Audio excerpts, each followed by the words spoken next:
Donc, on sait que le fond de plan qu'on avait ne correspond pas à la planification ou le fond de plan de condo que vous avez utilisé. Donc, on va aller le chercher. Vous allez travailler avec des sous-traitants, comme je l'ai dit tantôt, avec d'autres collègues. On va vous envoyer des PDF. Si le PDF a été fait à partir d'un fichier CAD, bien, si je l'insère dans mon dessin, je vais pouvoir m'en servir et redéfinir un dessin CAD à partir d'un PDF. Alors, voici la procédure. Donc, vous allez ouvrir votre projet condo que vous avez déjà amorcé et on va venir l'insérer à côté. Puis vous allez voir là, qu'est-ce que ça a l'air un plan qui n'a pas été traité du tout. OK? C'est vraiment là, la réalité. OK, on va aller dans Insertion. On va aller dans la section PDF. Donc, en plein milieu de votre écran, vous avez Importer PDF. C'est ce que je veux faire. Et je vais aller chercher le PDF du plan condo. Si vous ne l'avez pas en main, je sais que les profs, vous nous avez remis le PDF. Je l'ai déposé dans Léa aussi. Vous pourrez le télécharger. Je l'ai mis dans cours 4. Donc, vous pourrez aller le chercher si jamais vous ne l'avez pas en main. Je l'ai téléchargé, je l'ai mis dans mon disque dur. Quand je l'insère, on voit que la mise en plan a été faite à la verticale. Donc, on va aller faire une rotation, évidemment, pour l'insérer correctement. Donc, je sélectionne mon PDF, puis je fais ouvrir. Ça s'insère comme un bloc. Donc, on aura des options pour soit l'agrandir, soit faire des rotations à notre guise.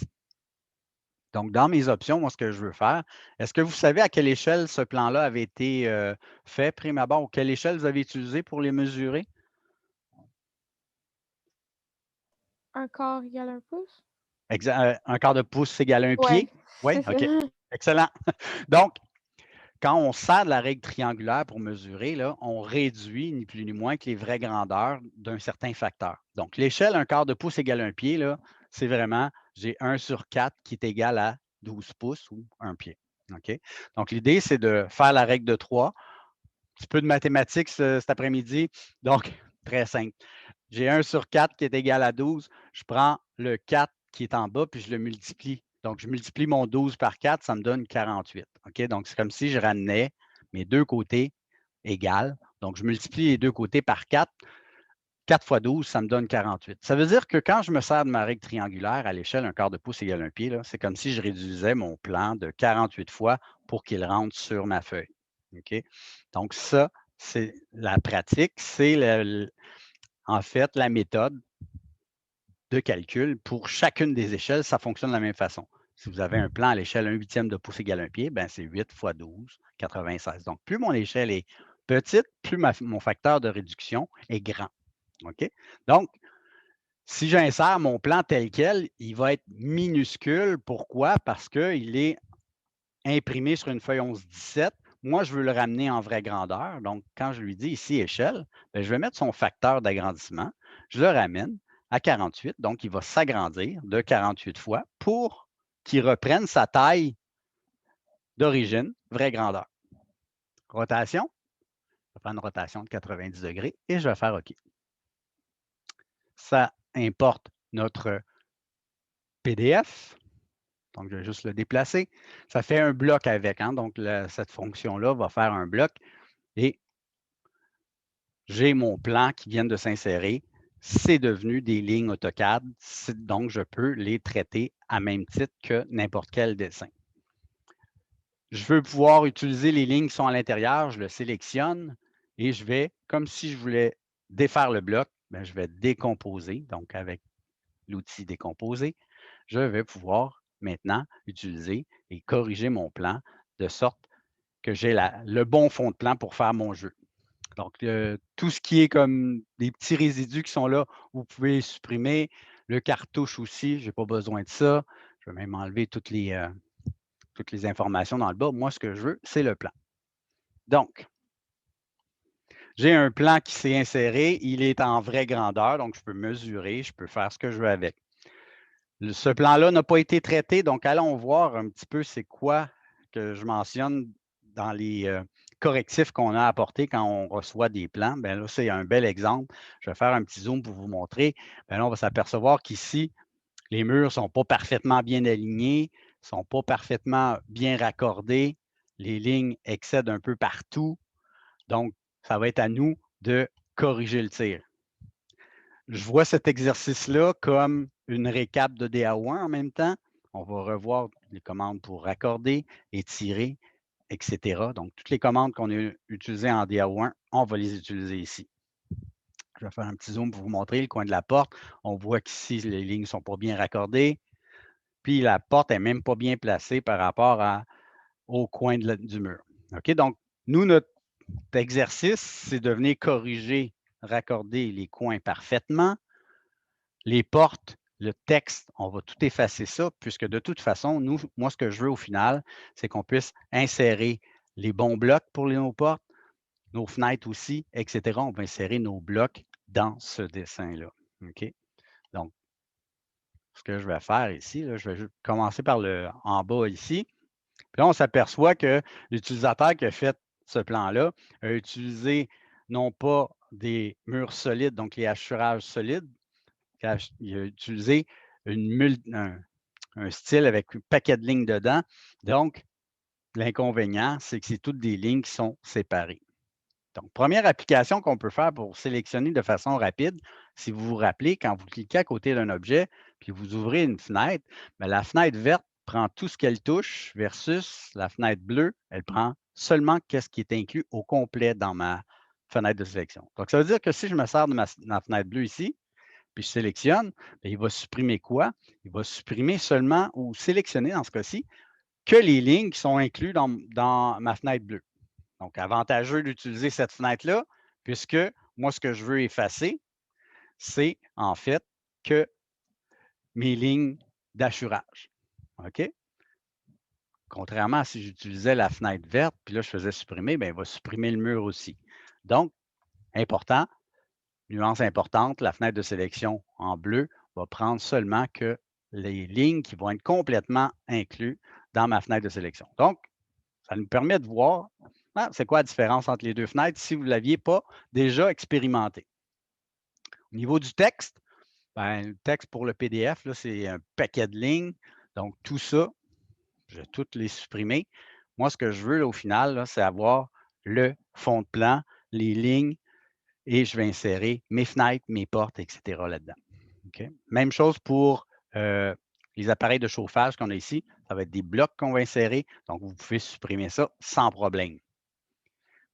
Ça me permet de vous montrer que le PDF, là, il ne fait pas de pointillés. Il génère des lignes pour chacune de ces petits segments-là. Donc, raison de plus de lui dire, tiens, je te sélectionne et je supprime tout ça. Je vais supprimer mes lignes d'hachurage.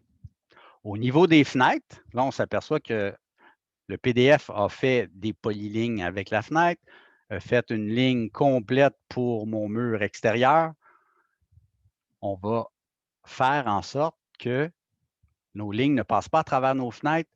On va faire comme si on construisait la chose. Ben, l'entrepreneur, là, il va construire son mur, puis il va faire des trous pour mettre nos fenêtres. Ben, c'est exactement ça que je vais faire. Donc, avec la commande ajuster, je vais venir faire un petit nettoyage là, dans mon mur ici. Ça va me laisser un espace vide dans lequel, là, moi, je vais aller insérer ma fenêtre à l'intérieur. Donc, moi, ce que je vous demande de faire, c'est de faire une tournée de tout le plan, puis vous assurer d'avoir des ouvertures partout où on a des fenêtres. On enlève les portes, donc on va avoir les ouvertures, puis on va insérer les bons blocs pour nos portes. Donc, en ayant effacé ces éléments-là, bien, vous allez voir de façon rapide les coins qui sont mal raccordés. Donc, si je fais un petit zoom ici, bien, on voit que on peut utiliser notre commande raccord, tout simplement raccorder nos coins pour qu'ils soient parfaits. Même chose dans ce coin-là. Et je peux effacer les lignes qui sont en trop. Autre petit truc, le fun à faire, c'est qu'une fois que vous avez corrigé les coins de vos murs, bien, placez-le tout de suite sur le bon calque. Vous savez que ça, c'est des cloisons. Là, on sélectionne les lignes. Le PDF a généré un calque qui a appelé PDF Géométrie. Il a attribué certaines propriétés à ça. Donc, quand je suis rendu à mettre des calques, je vous dirais, faisons une rendons-nous la tâche le plus, facile possible. Je vais sélectionner toutes mes lignes. Au lieu de le mettre sur le calque PDF, je vais le mettre sur le calque 0. Donc, l'avantage de ça, c'est que si je viens changer les propriétés, ben, les propriétés vont être attribuées au calque de mon dessin et non pas au calque du PDF. Donc, première étape, j'ai sélectionné tout le plan, je l'ai mis sur le calque 0, puis je m'assure dans la section propriétés que c'est écrit du calque partout. De cette façon-là, c'est le cas. Excellent. Je vais fermer ça. Donc, tout est du calque. Pourquoi? Parce que quand je vais sélectionner une ligne, si exemple ça, je veux que ça soit sur le calque un mur extérieur, bien, il va automatiquement prendre la couleur que je lui ai demandé, puis il va l'attribuer. OK? On pourra aller changer nos éléments au fur et à mesure. L'avantage de mettre nos calques tout de suite, ben, c'est que, donc ça ici, je vais le mettre tout de suite sur recloison. Évidemment, quand j'ai un exemple, après ça, je vais pouvoir prendre mon petit pinceau pour l'attribuer où je veux. Mais le gros avantage de mettre vos calibrages tout de suite, c'est que vous allez voir s'il y a des lignes qui se superposent. Vous allez voir de façon plus efficace effacer ces hachurages-là que je retrouve dans mon mur. Je fais quoi? Bien, je viens tout simplement éteindre mon calque de mur extérieur. Je peux même éteindre mon calque de cloison. Et là, je vois que je peux sélectionner rapidement mes hachures. Donc, je vais y aller au fur et à mesure, mais je peux rallumer mes calques et là, mes lignes vont revenir. Donc, je peux allumer et éteindre, faire une belle gestion de mes calques, puis utiliser. Donc, c'est une autre utilité de nos calques là, pour faire des corrections à nos plans. C'est hyper rapide. Je viens éteindre mon calque. Je dis OK, parfait, je vais supprimer toutes mes hachures qui sont là. Et je rallume mon calque. Et je continue ainsi de suite. OK? Vous allez rencontrer des coins de mur qui sont atrophiés, croches, bien, on va les corriger. Moi, ce que je veux que vous vérifiez, en fait, c'est que d'un côté à l'autre de nos ouvertures, il faut que les murs soient alignés. Donc, si je me place une ligne guide, bien là, je m'assure que mon mur est droit. De ce côté-là, il l'est. De l'autre côté, bien là, je m'aperçois, je vais me mettre en mode ortho pour que vous voyez, faire une ligne droite. Ben là, je m'aperçois que le mur ici est vraiment tout croche. Ben, cette ligne-là, je vais la corriger pour qu'elle soit parfaitement droite. Je vais en profiter, je vais la corriger pour qu'elle soit exactement dans le coin. Donc, on peut, oui, raccorder nos lignes, mais on peut aussi ajuster nos lignes. Donc, utilisons toutes les commandes qu'on a dans AutoCAD, qu'on a vu en DAO1. Je peux prendre les petites poignées bleues, faire corriger mes coins. Ces murs-là sont corrects, parfait. Je vais le mettre tout de suite sur le bon calque. Et je pourrais l'allumer, l'éteindre pour m'assurer de bien, oups, pas le bon calque, c'est pas grave, on va le changer. La cloison. De cette façon-là, je vais pouvoir geler mon calque, puis venir effacer de façon rapide mes hachurages et pouvoir, à ce moment-là, continuer à faire mes correctifs. Donc là, je peux voir les lignes qui sont trop longues. Dans ce cas-ci, ajuster semble être un bon compromis. Celle-ci, je viens tout simplement la corriger. Je change mes calques et ainsi de suite. Et je rallume mes calques au fur et à mesure. Donc, l'idée, là, c'est de venir corriger notre plan pour que ça coïncide. Évidemment, je vous l'ai mentionné tantôt, le logiciel va générer des polylignes, va générer, donc si vous voulez séparer en ligne pour l'instant parce que c'est plus facile de les traiter, même principe que pour un bloc, que pour un PDF, on peut décomposer notre ligne, notre polyligne, ça devient des lignes. Et là, je peux dire, OK, ce n'est pas le cas, mais ça aurait pu être le cas. Je veux mettre un calibrage différent dans cette section de ligne-là, etc. Je peux les décomposer au besoin. Donc, l'étape que vous avez à faire, c'est de venir corriger les lignes, les mettre sur les bons calques. Vous avez déjà fait votre calibrage sur le plan initial, bien, vous pouvez prendre votre petit pinceau puis venir sélectionner les couleurs pour les attribuer. Ça, je n'ai aucun problème, ça fonctionne très, très bien. Donc, dans les autres groupes, ce que je leur ai suggéré, je vous laisse travailler ça pendant 30 minutes. Je reste en arrière-plan pour répondre aux questions.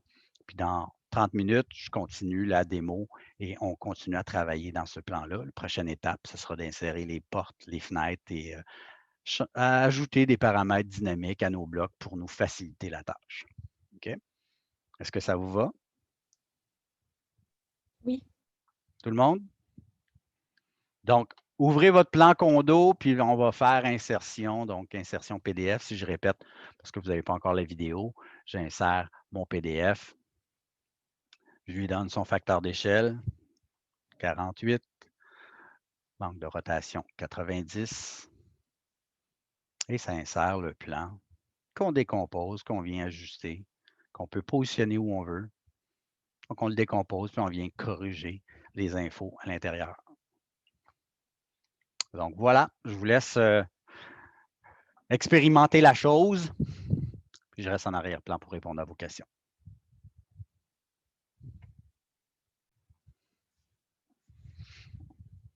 Donc, j'ai continué à faire les correctifs. Moi, ce que je veux au final, quand on va avoir terminé la chose, bien, on va avoir nos murs extérieurs, on va avoir nos cloisons intérieures et nos mobiliers. Les ouvertures sont faites. Il va nous rester à insérer nos fenêtres là-dedans, insérer les portes. Donc, je vais faire une démo de ces différents blocs-là. Avant d'aller plus loin, on voit que dans le PDF, la colonne a été un peu atrophiée dans le sens où il a fait 2 polygones. Bon, on n'arrive pas à trouver le centre vraiment. Alors, la façon de positionner la colonne, je vais vous donner les dimensions. Donc, je vais me placer sur un calque pour besoin de la cause. On va aller chercher EDIM.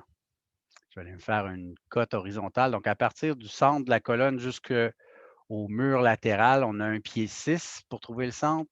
Et horizontalement, la même chose. Donc, ça me donne la position de mon cercle. Donc, par rapport aux 2 murs extérieurs, le coin du mur, un pied 6 latéral et en haut, ça me donne le centre du cercle. Et le cercle a un rayon de 1 pied, je crois. Donc, je vais aller chercher ça. Effectivement. Donc, pour dessiner la colonne, on a la position ici et le rayon. Donc, vous aurez ça dans la vidéo. Sinon, vous laissez quelques petites secondes pour faire une capture d'écran si vous voulez. Donc, vous pouvez prendre les infos pour positionner votre colonne. Au niveau des fenêtres, donc je suis allé, j'ai fait insertion, je suis allé chercher mon bloc fenêtre dans mon répertoire et je suis venu l'insérer en fait. Donc, prime abord, on avait fait une fenêtre dynamique qu'on pouvait étirer, on se rappelle, on peut donc évidemment le mettre sur le calque fenêtre extérieure et venir remplir la zone. Donc, rapidement, j'insère mon bloc, puis je peux l'étirer puisque je lui ai mis un paramètre dynamique. Moi, ce que j'aimerais faire pour ces fenêtres-là, dans ma mise en plan, moi, on voyait que le cadre de fenêtre faisait vraiment toute la largeur de mon ouverture. Alors, j'ai modifié un petit peu mon bloc dynamique. Je suis venu rajouter un paramètre pour étirer mon cadre pour que ça fasse exactement la dimension que je veux. Donc, mon bloc initial, j'avais donné comme point d'insertion le milieu. C'est pour cette raison-là. Et là, je peux étirer en haut et en bas et latéralement aussi. Donc, si j'ai plusieurs de ces fenêtres-là, oui, je peux les insérer, je peux les copier. Donc, si je la copie ici, vous allez me dire, ouais, mais elle est trop longue celle-là. Effectivement. Donc, en un clic, je viens chercher mon point et je viens ajuster ma fenêtre que je vais pouvoir maintenant copier puisqu'elle fait exactement la même dimension dans cette ouverture-là aussi. Donc, je pourrais remplir toutes mes ouvertures de cette façon-là. La fenêtre qui est ici versus celle qui est à la verticale ici, elle a la même dimension. Donc, je pourrais utiliser ma commande miroir, sélectionner mon bloc ici.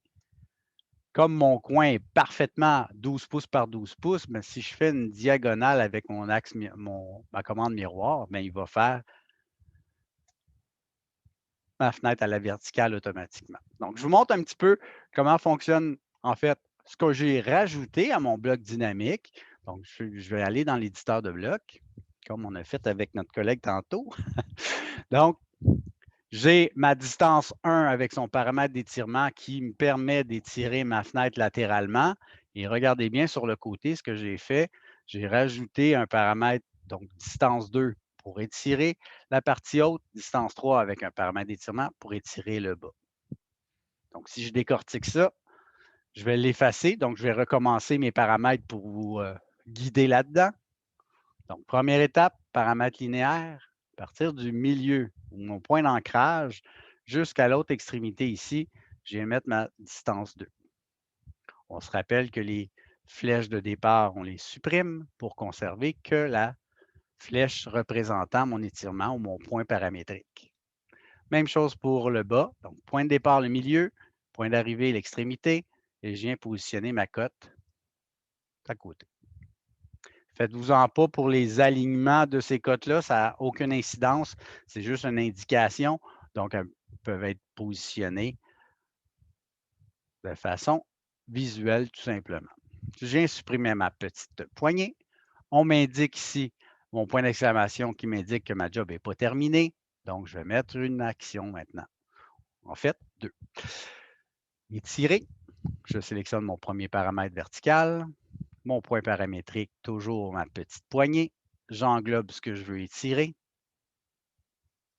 Et je sélectionne tous les éléments qui vont être traités. Donc, je fais une fenêtre de sélection pour tout sélectionner, la partie haute de ma fenêtre. Donc, c'est pareil comme quand j'utilise la commande étirer, il faut que j'englobe vraiment toutes les extrémités de ligne que je veux étirer et déplacer à la limite. Donc, étirer, même chose pour le bas. Je choisis du paramètre, point paramétrique. J'englobe ce que je veux étirer et je sélectionne les objets à traiter. Donc, je refais une fenêtre de sélection, puis je peux sélectionner toutes mes lignes pour être certain d'avoir tout. Ce que j'ai mentionné à votre collègue tantôt, c'est que si vous voulez voir, si vous avez bien sélectionné les lignes, vous pouvez cliquer sur votre paramètre, puis vous allez voir en trait plus épais les éléments qui ont été sélectionnés. Donc, je peux sélectionner mon paramètre ici, je vois bien qu'est-ce que j'ai sélectionné. Même chose pour celle-ci. On m'indique les éléments qui sont en gras vont être étirés. Celles qui restent en mince vont rester à leur place initiale. J'enregistre mon bloc. Évidemment, vu que j'ai fait des modifications, mon bloc est revenu à son état initial. C'est normal, mais je peux en tout temps cliquer pour ajuster mes hauteurs. Donc, ça me permet d'avoir maintenant une fenêtre dynamique que je peux agrandir le cadre en fonction de mes besoins, puis ajuster sa longueur en fonction de l'ouverture que j'ai à remplir. Sympathique? Oui? Non? Peut-être? Oui. Excellent. Donc, on pourra mettre nos fenêtres. Deuxième bloc intéressant que vous avez déjà dans votre gabarit, c'est en fait les blocs de porte qui sont munis de paramètres dynamiques. Donc, on a plusieurs dimensions de porte déjà préétablies. C'est le même principe que le bloc pour notre table où on voulait l'étirer. Dans ce cas-ci, on a plusieurs formats de porte et on peut changer le sens de rotation aussi. Donc, allons voir, je vais me placer tout de suite sur le bon calque. Donc, toujours la même procédure. Avant d'insérer mon bloc, je me place sur le bon calque et je viens faire ma commande d'insertion. Donc, dans mon dessin courant, normalement, vous avez, bon, évidemment, ce que vous avez inséré. Vous avez bloc porte 24, 28, 30, 32. Donc, ça, c'est les dimensions standards de largeur de porte qu'on peut utiliser. OK? Donc, quand je clique là-dessus, j'ai une porte qui suit mon curseur. Je viens positionner ma porte exactement où je veux l'avoir. Donc, mes charnières de ce côté-là, je viens cliquer. Ça vient positionner la porte. J'aimerais ça choisir son format, le sens d'ouverture. Je vais cliquer dessus pour voir c'est quoi les paramètres qu'on nous indique. Donc, premier choix que je vais faire, c'est en fait, je vais choisir le format de porte que j'ai besoin. Donc, la porte que j'ai ici, c'est une porte de 30 pouces. Donc, je vais mettre 30. Donc, ça agrandit le bloc, vous l'avez vu. La petite poignée qui est au bout ici, c'est un paramètre de rotation qui me permet de faire pivoter ou faire une rotation dans mon bloc. La petite flèche qui est au bout des charnières, vous voyez, ça me permet de faire une inversion. Ça veut dire que je veux que la porte s'ouvre vers l'intérieur, bien, je clique sur la flèche et il vient la positionner exactement telle que je l'ai demandé. Donc, je vais pouvoir insérer toutes mes portes dans mon dessin à l'aide de ce bloc-là. Je pourrais faire les rotations que je veux, choisir le format de porte que j'ai besoin.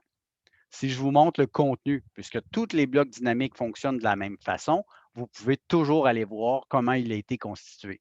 Donc, si je rentre dans l'éditeur de blocs, vous allez voir qu'est-ce qu'ils ont mis comme paramètre. Donc, ils ont mis un paramètre de visibilité, on a déjà vu ça. C'est un tableau dans lequel on va avoir tous les formats de porte.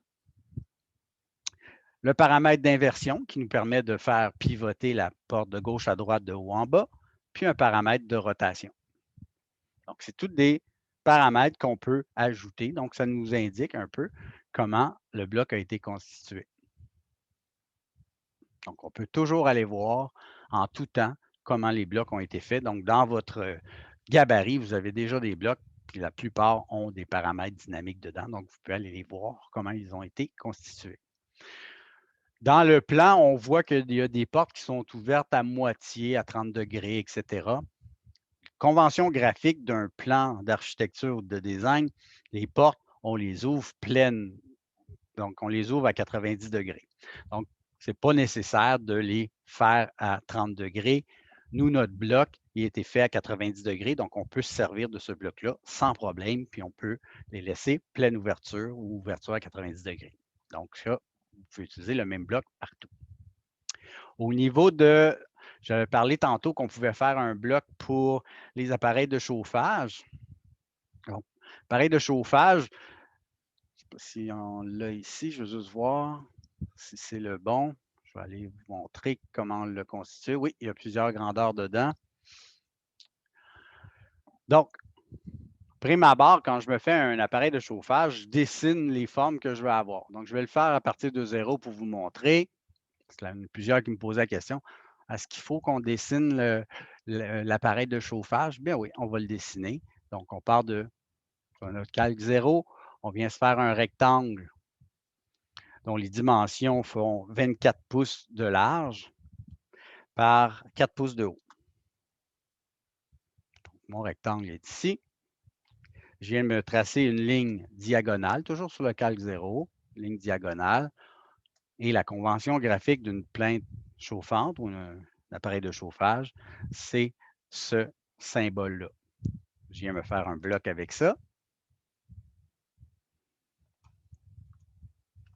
Je vais lui donner un nom représentatif. Je vais lui donner son point d'insertion, le coin. Choix d'objet, comme d'habitude. Toujours pas annotatif. Autoriser la décomposition, oui. Mon système d'unité pouce. Et je vais en profiter. Je vais aller tout de suite dans mon éditeur de blocs puisque je veux faire un paramètre dynamique. Donc, mon bloc apparaît. C'est le même principe que pour la table en lui donnant une liste de dimensions possibles. Dans ce dessin-là, par exemple, j'ai des appareils de chauffage de 4 pieds, puis de 8 pieds, 2 pieds pour la salle de bain si on en a besoin. Donc, on va, avec cette liste-là, on va aller s'en créer une. Donc, paramètre linéaire, toujours le même principe. Je viens placer ma distance 1. Je viens supprimer mon point d'ancrage. C'est toujours une action d'étirer. Donc, on commence à être habitué. Quand même plusieurs fois qu'on le fait. Je sélectionne les lignes que je veux étirer. Et je veux faire une liste d'étirements avec des paramètres bien établis. Donc, je sélectionne mon paramètre, bouton droit de souris, propriété, et je vais pouvoir aller définir ma liste de dimensions. Par défaut, il va vous donner la première, puisque mon rectangle mesurait 2 pieds, donc c'est normal que le 2 pieds apparaisse. Je clique dans la zone en gris et je viens ajouter des distances. J'ai reçu plusieurs MIO, puis j'en profite parce que quand on me pose des questions, ça peut être profitable à plusieurs. J'en profite pour en faire état dans mes démos. Quand vous rentrez des valeurs dans AutoCAD, on sait que si je veux inscrire 4 pieds, je mets l'apostrophe. L'erreur que plusieurs font, c'est exemple mettre le signe des pouces et ils vont répéter 2 fois le signe des pieds côte à côte. Pour AutoCAD, quand je rentre une valeur, si je mets deux apostrophes côte à côte, ce n'est pas le signe des pouces. La preuve, si je clique Ajouter, il ne comprend pas, il ne l'ajoute pas. OK? Donc, c'est les guillemets, en fait, c'est les guillemets que je dois mettre. Donc là, ça, c'est le signe des pouces. Si je fais Ajouter, bien là, ça va fonctionner. Si je vais un petit peu plus loin dans cette nuance-là, je n'ai pas besoin de mettre le signe des pouces. Ça veut dire que si j'ai une dimension puis j'ai inscrit 4, bien, pour lui, c'est 4 pouces. Donc, s'il n'y a pas d'unité à côté, c'est définitivement des pouces. Donc, gagnons du temps. Si je rentre la valeur 8 pieds, je sais que je n'ai pas besoin de mettre les pouces puisque ils vont rentrer automatiquement. Bien, si je fais 8 apostrophes, c'est 8 pieds. Alors, je sauve une étape. Je n'ai pas besoin de mettre le signe des pouces quand je rentre une longueur à ce moment-là. Donc, je n'ai pas besoin d'écrire le 0 pouce s'il n'y en a pas. OK? Si jamais je voulais mettre 8 pieds, 1 pouce, bien, je le sais que les guillemets, là, si je ne le mets pas, il va prendre cette valeur-là comme étant des pouces. Donc, on peut, je suis paresseux, moi, je gagne des fractions de secondes là, juste en rentrant les données de façon plus rapide. Donc, j'ai donné ma liste ici. Si je fais OK, j'ai maintenant des distances préétablies. Comme ça, quand je vais étirer, bien, il va s'arrêter aux dimensions que j'ai demandées.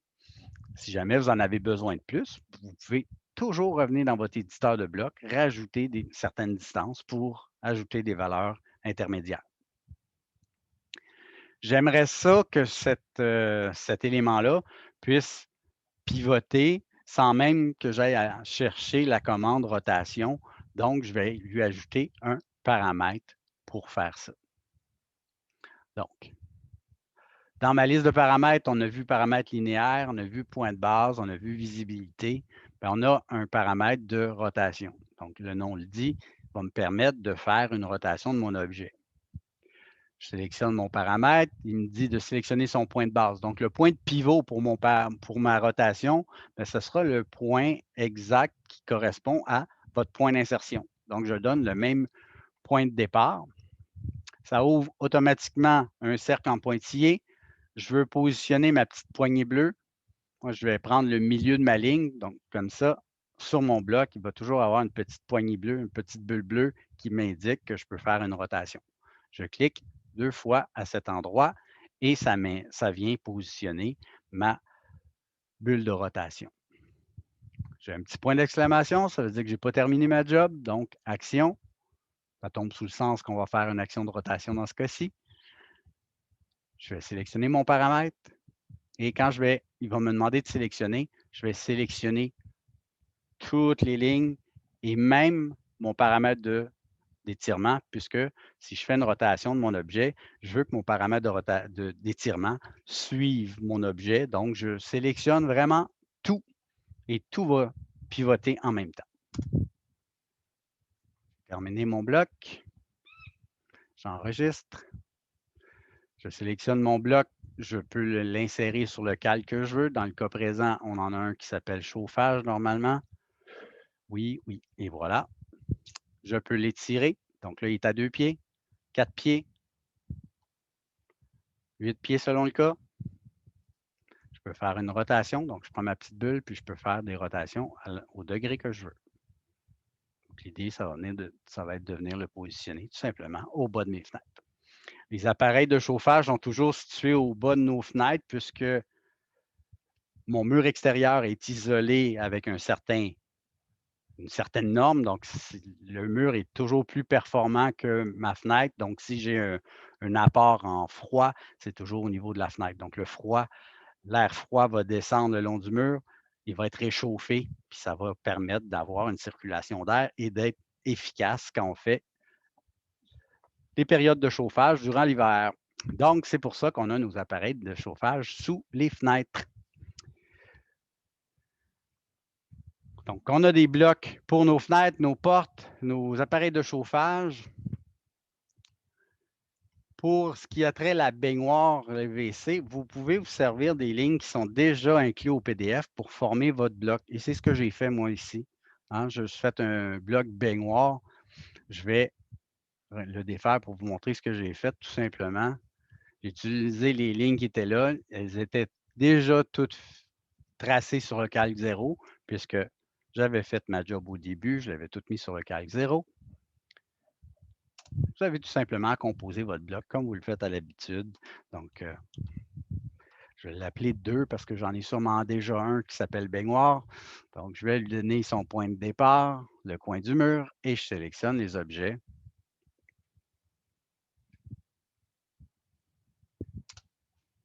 Mon bloc est créé. Je n'ai pas besoin d'ouvrir l'éditeur de bloc, donc je peux enlever ma petite coche ici. Et mon bloc est fait. Je vais pouvoir le placer sur le calque que je veux. En l'occurrence, plomberie.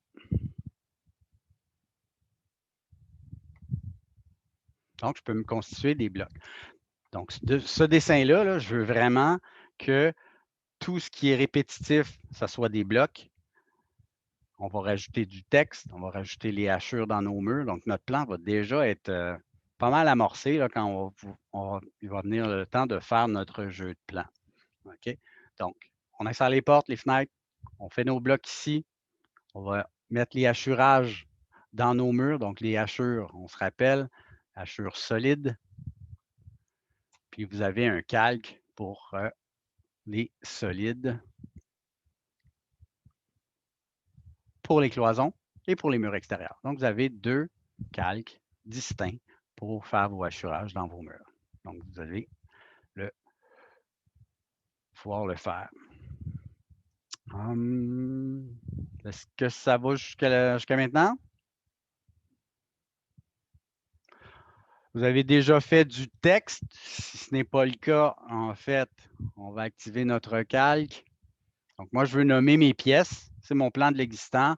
Donc, je veux utiliser mon calque pour faire les annotations et je vais venir inscrire les noms de mes pièces.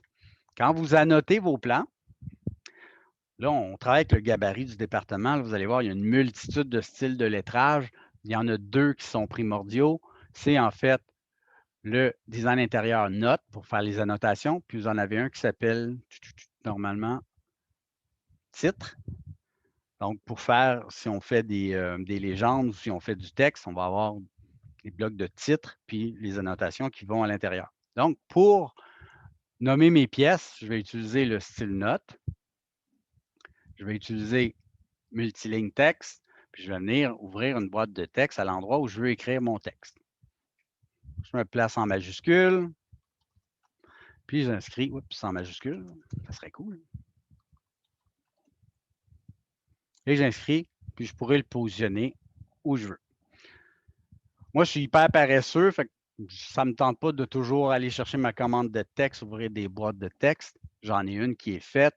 Je vais utiliser ma commande copier et je vais le copier partout où j'en ai besoin. Donc, si j'ai besoin de me mettre ici, un ici, et tout ce que j'ai à faire, tout simplement, c'est de double-cliquer dessus et de corriger le texte et inscrire ce que je veux avoir à l'intérieur. L'avantage de cette méthode, c'est que c'est sûr que notre texte a le bon calque, le bon style de lettrage. Tout est déjà préétabli. J'ai juste à écrire ce que je veux à l'intérieur. Donc, double-clic sur le texte. Je peux aller corriger si j'ai fait une erreur ou remplacer carrément le texte qu'il y a à l'intérieur. Donc, on peut nommer toutes nos pièces. Donc ça, je vais aller chercher version finale.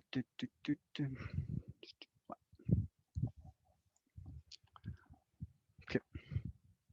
Donc, quand vous allez avoir terminé de placer vos fenêtres et faites vos hachurages et tout dans votre plan, le plan qui est ici, qui n'a pas la bonne planification, vous pouvez lui dire au revoir. OK? De toute façon, le fichier dans lequel on travaille présentement, on va l'enregistrer sous, puis on peut lui donner le nom qu'on veut. OK? Donc, le plan condo corrigé, ben, je vais tout simplement l'enregistrer sous ce nom-là. Ma phase préliminaire de mon plan condo, j'en ai toujours une copie sur mon disque dur. Là, je travaille dans la version vraiment corrigée, finale de mon condo. Donc, une fois que vous allez avoir terminé toute la procédure, ce que je vous suggère de faire, à partir de votre aménagement que vous avez établi dans votre cours de projet résidentiel, je sais que je pense que vous avez 2 options, là, une avec une chambre, l'autre avec 2 chambres. Je vous suggère d'utiliser la planification qui comporte le plus de modifications architecturales. Je m'explique.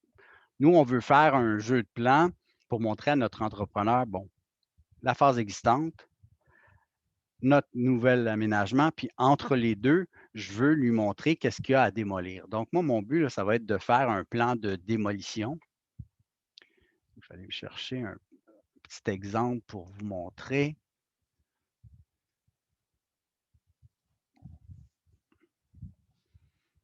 Donc, j'ai mis mes hacheux, j'ai mis mes portes, j'ai même rajouté des cotes qu'on pourra rajouter au prochain cours, ça sans problème. Moi, mon but, c'est de vous montrer qu'est-ce qu'on va faire à la prochaine étape. Bon, moi, mon plan de l'existant, là, je veux en garder une copie intacte. OK? Donc, quand j'ai terminé de tout positionner mes éléments, j'ai tout nommé mes trucs, ce que je fais, c'est que je vais me créer une copie de mon dessin et je vais la garder précieusement à côté. Et ce dessin-là va me servir pour faire ma mise en page de mon plan de l'existant.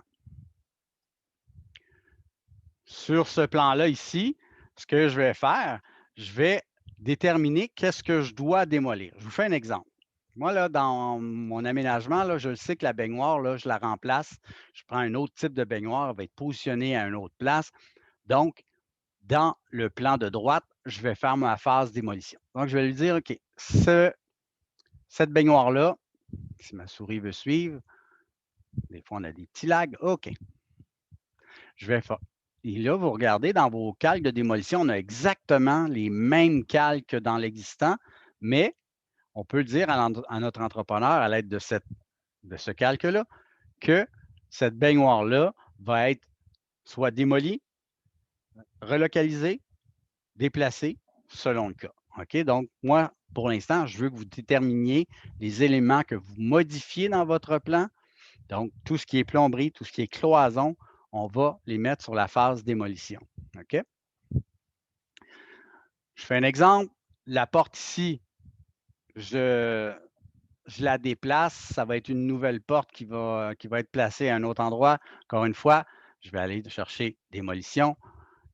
Donc, chaque élément a sa rubrique, son calque approprié. Donc, même chose que pour notre plan de l'existant, sauf qu'on est dans la phase démolition ici. Pour les hachures, évidemment, la portion que je veux démolir va être en pointillé. Donc, il n'y aura pas d'hachure dans la zone que je vais démolir. Par contre, la phase qui va être existante va être hachurée. Donc, moi, ce que je fais bien souvent, si vous avez déjà fait vos hachures, on va tout simplement mentionner au logiciel que, je vais aller ici dans Options, je vais lui demander de séparer les hachures. Qu'est-ce que ça fait? Bien, ça fait en sorte que je peux supprimer une section d'hachures sans avoir à toutes les refaire. Donc, je peux, de façon sélective, supprimer une zone pour ne pas avoir à toutes les refaire. Puis prenez par exemple ce mur-là, je veux qu'il soit démoli. Bien, je vais aller dans l'option démolition. Je vais prendre des cloisons, puis mon mur va être en pointillé. Donc, il est à démolir. Là, vous allez me dire, ouais, mais où s'arrête la démolition? Donc, à nous de déterminer qu'est-ce qu'on garde, qu'est-ce qu'on démolit. Évidemment, si je veux garder mon mur ma cloison de rangement, puis je poursuis une cloison ailleurs, bien, je peux mentionner que cette portion-là, bien, en fait, la démolition va s'arrêter alignée avec mon mur existant ici. Puis je vais tout simplement rajouter ma ligne existante ici, sur le bon calque, évidemment. Donc, je vais aller chercher ma commande copier. Alors, bien, on voit que Zoom n'aime pas la commande insertion, évidemment. OK. Donc, je vais remettre mon calque existant ici. Donc, si j'ai un élément à démolir, j'utilise son calque et au final, je referai ma hachure solide dans la section que je conserve. Échapper. Donc, je vais avoir des hachures solides ici. Ma souris, elle bug un peu avec Zoom. Non, ça ne marche vraiment pas. OK. Il ne veut rien savoir de moi.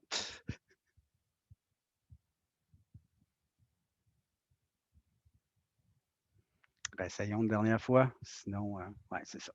OK. C'est vraiment Zoom, là.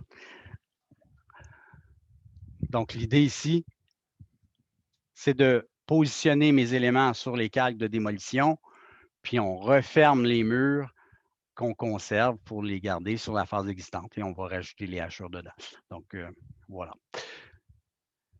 Donc, l'analyse que vous devez faire, en fait, c'est à partir de votre nouvel aménagement, c'est vous avez rajouté des murs, vous avez rajouté des portes à certains endroits, bien, il faut démolir certaines portions pour en conserver. Donc, moi, ce que je vous demande comme travail d'analyse, c'est de spécifier ce que vous avez à démolir. Des fois, c'est hyper simple. On démolit tout, donc on fait juste remplacer. Des fois, on a des éléments qu'on doit penser un petit peu plus. Je fais un exemple. J'ai une ouverture à faire ici parce que ma porte, je la déplace. Bien, prime abord, ma porte est à démolir. Donc, je vais placer ma porte sur le calque démolition. Allez, la souris.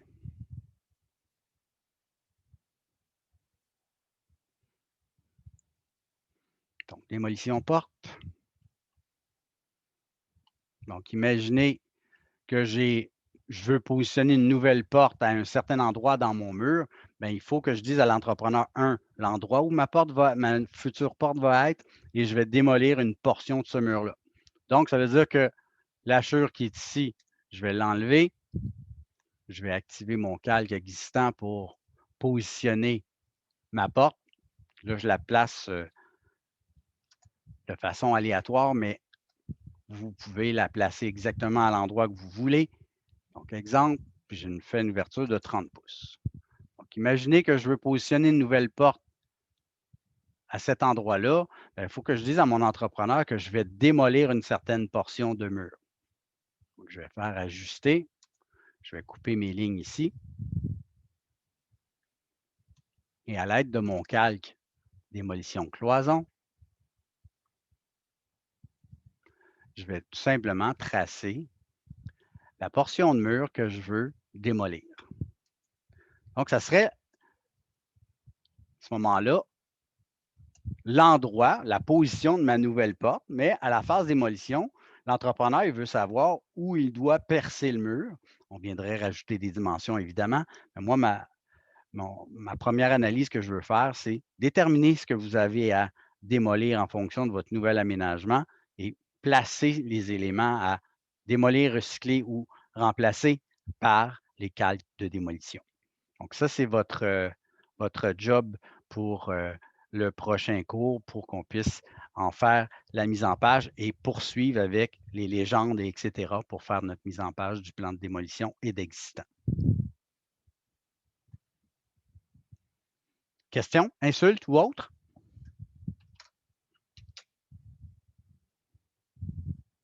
Non, ça va. Donc, fidèle à mes habitudes, je vais arrêter la séance Zoom pour extraire la vidéo, pour la déposer et je réouvre tout de suite après pour répondre à vos questions et rester en arrière-plan. Est-ce que ça vous va? Oui. Tout le monde, ça va? Oui. Donc, à tantôt.